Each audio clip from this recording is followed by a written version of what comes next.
2008 happened, and I was looking to do a launch. I was working on a product which technically was better than what Google was doing. So I'm fairly proud of it, having hit all the tick marks that people wanted for the launch.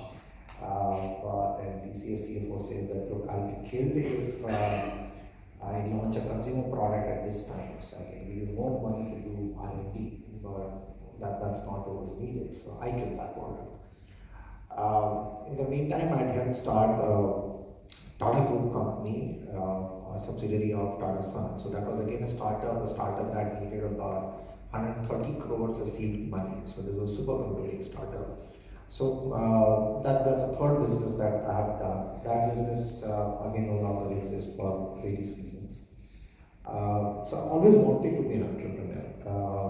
So sooner or later it was going to happen. Why did I stay in TCS for a little more time? I said, look, I know this place, I can keep learning, and I can make some bit of money, not a lot of money. And whenever I start, I don't want to repeat my mistakes. So I'm not going to turn to a VC or an angel investor. I'm going to fund my own business for a fairly long period of time. And that's why I stayed on. And when the learning stopped and I thought that, look, I can't live like this anymore, I just jumped, and among the various ideas I had, I just picked the best one that I thought, and company number 5. So that's pretty much the story of why I quit TCS. So I thought some of you hopefully are looking to turn entrepreneurs. Can somebody raise how many people are looking to turn entrepreneurs? Sometime. Okay, that's a good number. So some things that I see that a lot of IIM MBAs make mistakes when they start out, when particularly on the internet. We all believe that we understand the business. It's only the technology part that's tricky, and that's easy because we've seen that being handled so easily in where we are, and we end up outsourcing that. If you do that, you'll probably do something like 6 months to a year. So don't outsource your technology. Internet businesses, by definition, have technology at core. So don't do that. It just doesn't work. So that's one thing that I'll just leave at that, and if there are more questions, I'll come back to that. Second thing is, people believe that, look, I know the business. But internet business again is something that you have to forget whatever you learned earlier and learn from start. So every time that you're doing something, just understand that it's not been done earlier. And therefore you have to understand a new kind of a customer behavior, you have to understand what's happening, spend a lot of time in the field with the customer, and they've already come from that. So I see a lot of grads saying, hey, this is easy, this is something I've done. Whether they come from enterprise side or the consumer side, and just put blinkers on. That again doesn't help. So I think these are two things I'll say that, look, this is where I see a lot of IIM grads stumble when they start up. There are a number of other mistakes, but I guess we'll come back to that if there are questions on that. Great. You know, when I joined IIM Ahmedabad in 1991, the fees was 10,000 rupees a year. I believe today the fee is around 15 lakhs? 12 lakhs. 12 lakhs, but all of you are taking a loan. And today when we go to the campus, I visit a lot of campuses and I give talks on becoming an entrepreneur. One of the things everyone says is, look, I've got this big loan and I have to pay it back, so how can I become an entrepreneur? Because after 6 months I have to start paying an installment. And of course today everybody wants to also buy a house and a car by the time they're 28 years old. So I want to know how Siddharth Shah, 2012 batch, decided to actually become an entrepreneur, and why did he choose this particular idea?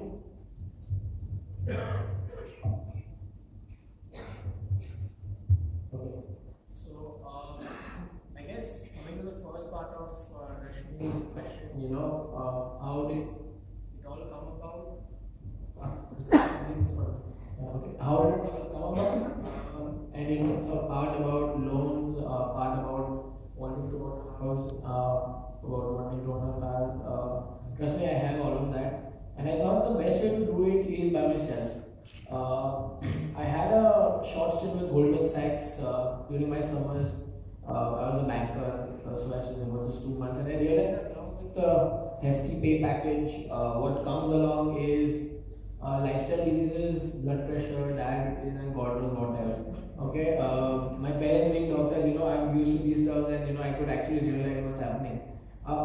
That's the first reason. The second reason I would just say what drove me was, I would just say independence, and there is no price to independence. Okay, at the end of the day, no matter how much money you have, no matter what all, I guess there is no better feeling than doing what you want to do.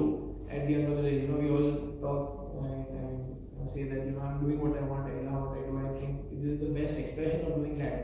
And I think the third reason is the very fact that I am something which I feel very humbled and proud at the same time is the fact that I'm on this side and a lot of my other colleagues are on that side. I think that's a big high.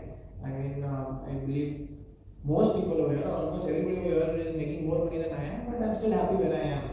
I think these are three things which no amount of money or no amount of home can give you. And Ajit's example is case in point.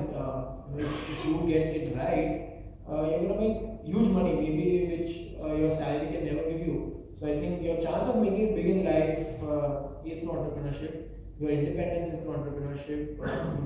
You love what you do. I don't see any reason for not becoming an entrepreneur. So as to say, talking about loans and stuff like that, I just compare with something which Dharmendra said.